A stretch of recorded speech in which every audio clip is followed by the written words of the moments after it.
출애굽기 37장 1절에서 29절입니다. 브살렐이 조각목으로 궤를 만들었으니 길이가 2규빗 반, 너비가 1규빗 반, 높이가 1규빗 반이며 순금으로 안팎을 싸고 위쪽 가장자리로 돌아가며 금태를 만들었으며 금고리 넷을 부어 만들어 네 발에 달았으니 곧 이쪽에 2고리요 저쪽에 2고리이며 조각목으로 채를 만들어 금으로 싸고 그 채를 궤 양쪽 고리에 꿰어 궤를 매게 하였으며 순금으로 속죄소를 만들었으니 길이가 2규빗 반, 너비가 1규빗 반이며 금으로 그룹 둘을 속죄소 양쪽에 쳐서 만들었으되 한 그룹은 이쪽 끝에 한 그룹은 저쪽 끝에 곧 속죄소와 한 덩이로 그 양쪽에 만들었으니 그룹들이 그 날개를 높이 펴서 그 날개로 속죄소를 덮었으며 그 얼굴은 서로 향하여 속죄소를 향하였더라. 그가 또 조각목으로 상을 만들었으니 길이가 2규빗, 너비가 1규빗, 높이가 1규빗 반이며 순금으로 싸고 위쪽 가장자리로 돌아가며 금태를 둘렀으며 그 주위에 손바닥 넓이만한 턱을 만들고 그 턱 주위에 금으로 태를 만들었고 상을 위하여 금고리 넷을 부어 만들어 네 발 위 네 모퉁이에 달았으니 그 고리가 턱 곁에 있어서 상을 매는 채를 꿰하였으며 또 조각목으로 맬 채를 만들어 금으로 샀으며 상 위에 기구 곧 대접과 숟가락과 잔과 따르는 병을 순금으로 만들었더라. 그가 또 순금으로 등잔대를 만들되 그것을 쳐서 만들었으니 그 밑판과 줄기와 잔과 꽃받침과 꽃이 그것과 한 덩이로 되었고 가지 6이 그 곁에서 나왔으니 곧 등잔대의 3가지는 저쪽으로 나왔고 등잔대의 3가지는 이쪽으로 나왔으며 이쪽 가지에 살굿꽃 형상의 잔색과 꽃받침과 꽃이 있고 저쪽 가지에 살굿꽃 형상의 잔색과 꽃받침과 꽃이 있어 등잔대에서 나온 가지 6이 그러하며 등잔대 줄기에는 살굿꽃 형상의 잔넥과 꽃받침과 꽃이 있고 등잔대에서 나온 가지 6을 위하여는 꽃받침이 있게 하였으되 2가지 아래에 한 꽃받침이 있어 줄기와 연결하였고 또 2가지 아래에 한 꽃받침이 있어 줄기와 연결하였고 또다시 2가지 아래에 한 꽃받침이 있어 줄기와 연결되게 하였으니 이 꽃받침과 가지들을 줄기와 연결하여 전부를 순금으로 쳐서 만들었으며 등잔 7과 그 불집게와 불똥 그릇을 순금으로 만들었으니 등잔대와 그 모든 기구는 순금 1달란트로 만들었더라. 그가 또 조각목으로 분향할 제단을 만들었으니 길이는 1규빗이요 너비도 1규빗이라. 내부가 반듯하고 높이는 2규빗이며 그 뿔들이 제단과 연결되었으며 제단 상면과 전후 좌우면과 그 뿔을 순금으로 싸고 주위에 금태를 둘렀고 겉에 아래 양쪽에 금고리 둘을 만들었으되 곧 그 양쪽에 만들어 제단을 매는 채를 꿰게 하였으며 조각목으로 그 채를 만들어 금으로 쌌으며 거룩한 관유와 향품으로 정결한 향을 만들었으되 향을 만드는 법대로 하였더라. 아멘. 출애굽기 24장에서 하나님께서 이스라엘 백성들과 언약을 맺으신 이후에 하나님은 바로 성막을 만들라라고 말씀하셨습니다. 그래서 25장부터 31장까지의 내용은 하나님께서 모세가 시내산에 있을 때 이스라엘 백성들이 만들어야 할 성막에 대해서 말씀해 주신 내용입니다. 그래서 25장에서 31장까지의 내용은 너는 이 모든 거룩한 성물들을 이렇게 만들어라라는 내용이 기록되어져 있습니다. 그리고 중간에 이스라엘 백성들이 우상 숭배를 하였고 그리고 그 사건이 마무리되고 난 다음에 하나님은 이제 다시 실제로 이스라엘 백성들이 그 성막을 만들었던 그 실제적인 것을 기록하고 있습니다. 그래서 35장부터 출애굽기 마지막 장인 40장까지는 이스라엘 백성들이 실제로 성막을 어떻게 만들었는지에 대해서 기록하고 있습니다. 그래서 35장부터 40장까지의 내용은 이스라엘 백성들이 이렇게 만들었다라는 것을 말해주고 있습니다. 그래서 25장에서 31장까지의 내용과 35장에서 40장까지의 내용이 실제적으로는 거의 동일한 내용을 다루고 있습니다. 성경은 단지 우리들에게 어떤 정보를 주기 위해서 쓰여진 책이 아닙니다.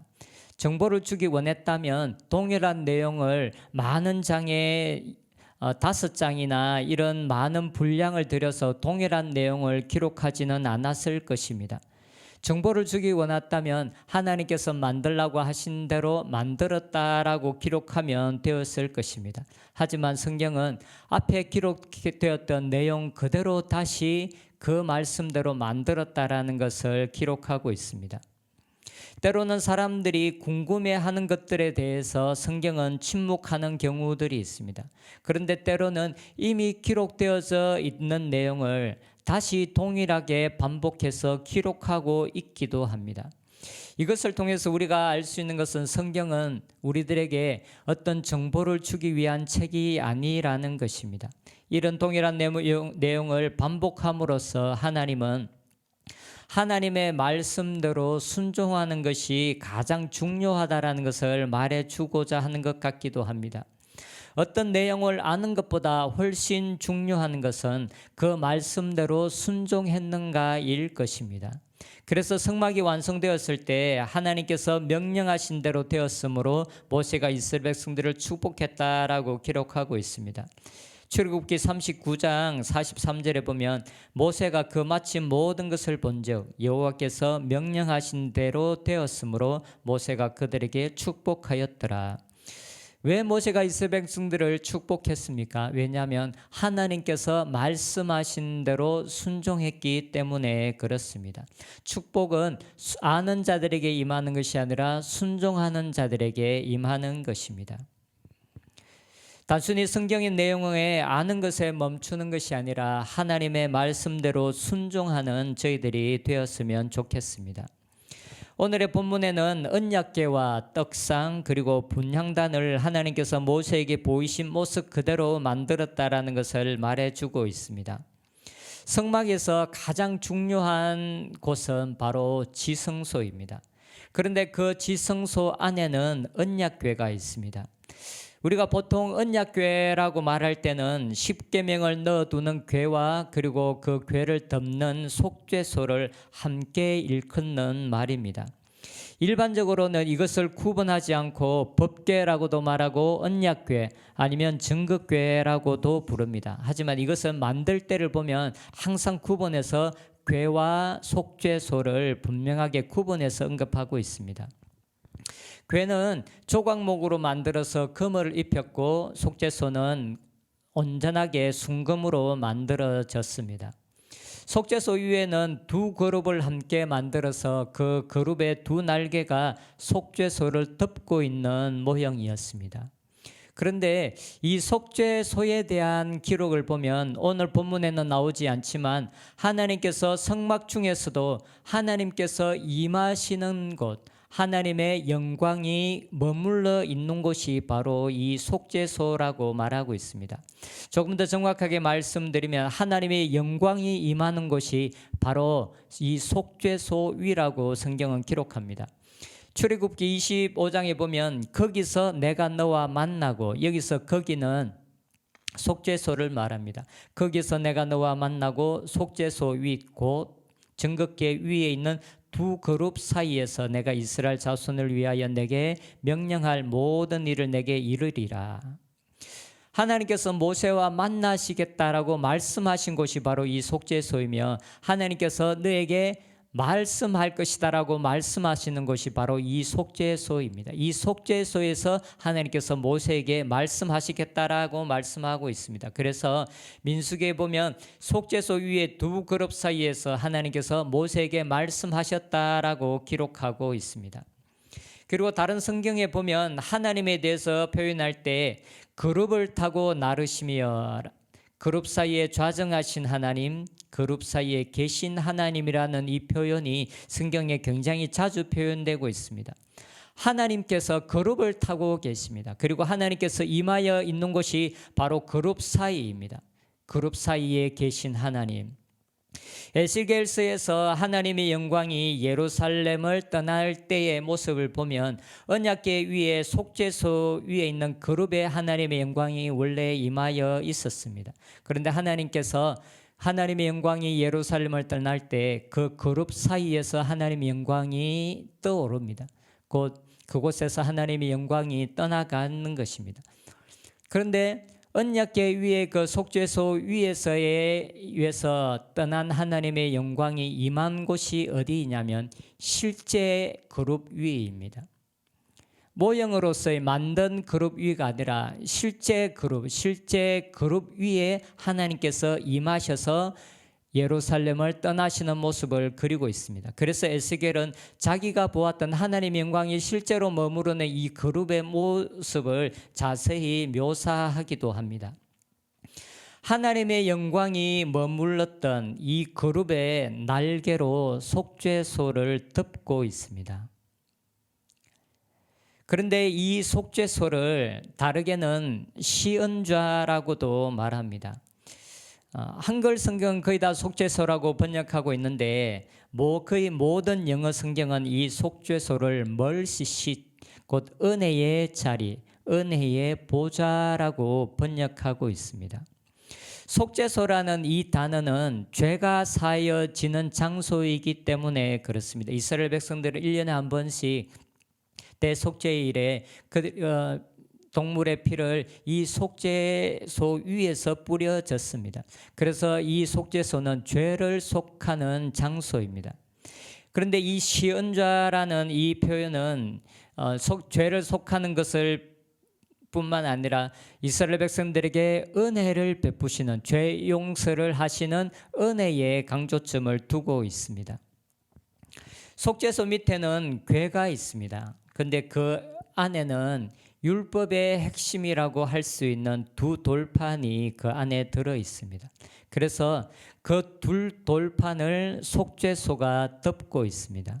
속죄소는 은혜를 상징합니다. 그리고 그 안에 있는 두 돌판은 율법을 상징합니다. 곧 은혜가 율법을 가리고 있다라고 말할 수 있습니다. 율법은 완전한 것이고 좋은 것입니다. 율법의 요구는 하나님의 성품에서 나온 것입니다. 그리고 율법의 핵심은 우리들에게 하나님을 닮은 자가 되라는 것입니다. 그래서 율법은 선한 것입니다. 하지만 율법이 선한 것이지만 그 율법 안에는 정죄의 기능이 있습니다. 율법, 하나님의 법을 지키지 않는 자들에게 사망을 선포하는 정죄의 기능이 이 율법에 포함되어져 있습니다. 그래서 하나님의 율법을 온전하게 지키지 못하는 죄의 세력에서 자유로울 수 없는 우리들에게는 죄사함의 은혜가 필수적인 것입니다. 우리가 하나님의 뜻대로 살아가려고 노력하지만 인간의 연약함으로 말미암아 하나님의 말씀을 온전하게 지키지 못했을 때 그 죄를 사하는 은혜가 우리들에게 필요합니다. 바로 이 은혜가 속죄소, 곧 시은좌를 말합니다. 그래서 이 속죄소가 궤 곧 율법을 덮고 있는 것입니다. 그리스도인의 삶의 모든 것은 은혜로 시작해서 은혜로 이어지고 그리고 은혜로 마치는 것이라고 할 수 있습니다. 우리들의 구원의 시작은 하나님께서 죄인들을 향한 사랑, 우리를 향한 하나님의 긍휼에서 시작되었습니다. 그래서 예수님을 이 땅에 보내시고 예수님께서 우리 죄를 위하여 십자가에 죽으신 이것이 우리의 구원의 시작점입니다. 그리고 그 과정은 하나님께서 은혜로 성령을 우리에게 베푸셔서 성령께서 주시는 힘으로 성령께서 우리에게 베푸시는 은혜로 우리가 하나님의 말씀대로 살아가는 삶을 사는 것입니다. 그래서 이 구원의 이 모든 과정이 바로 성령께서 우리와 함께 하시는 은혜입니다. 그리고 구원의 마지막인 우리가 하나님의 심판대 앞에 섰을 때는 예수 그리스도께서 우리를 중보하시는 예수님의 마지막 중보가 은혜의 최종적인 우리의 관문입니다. 그래서 우리의 구원은 은혜로 시작했고 은혜로 그 과정을 이어가는 것이고 은혜로 마무리하는 것입니다. 우리들의 삶에 감사와 찬양이 멈출 수 없는 이유가 바로 이것입니다. 은혜로 시작되었고 은혜로 이 과정을 지나가고 있고 그리고 은혜로 마치는 것입니다. 은혜가 아니면 우리는 살아갈 수도 없고 지금 이 자리에 있을 수도 없고 그리고 마지막 하나님의 그 보좌 앞에서 우리가 최종적으로 하나님께서 우리를 의롭다 하시는 그 선언을 받을 수가 없는 것이 우리들입니다. 그런데 하나님의 은혜로 우리가 의롭다함을 받을 수 있고 구원을 받을 수 있는 것입니다. 하나님께서 좌정하시는 곳이 바로 이 은혜의 자리 시온자입니다. 하나님은 은혜를 베푸시는 하나님이십니다.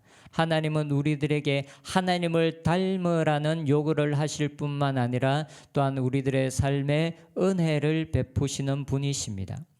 우리가 얼마나 큰 은혜 안에 살아가고 있는지를 깊이 깨닫는 저희들이 되었으면 좋겠습니다. 그래서 우리의 마음에서 하나님을 향한 감사와 찬양, 경배가 끊이지 않고 더 깊어져가는 저희들이 되었으면 좋겠습니다. 기도하겠습니다. 하나님, 우리들에게 베푸시는 은혜를 감사합니다. 하나님은 자비롭고 은혜로운 분이라 하셨습니다. 하나님은 은혜를 베푸시기 기뻐하시는 하나님이십니다. 하나님께서 앉아 계시는 그 자리가 바로 은혜의 자리이니 감사합니다. 하나님, 우리가 은혜를 받은 자로서 우리가 하나님의 말씀에 순종하고 주님을 위해서 살아감으로 은혜에 보답하는 저희들이 될 수 있게 하여 주시옵소서. 저희들의 삶에 감사와 찬양과 경배가 끊이지 않고 더 깊어져가는 삶을 살 수 있도록 은혜 내려 주시옵소서. 예수님의 이름으로 기도드립니다.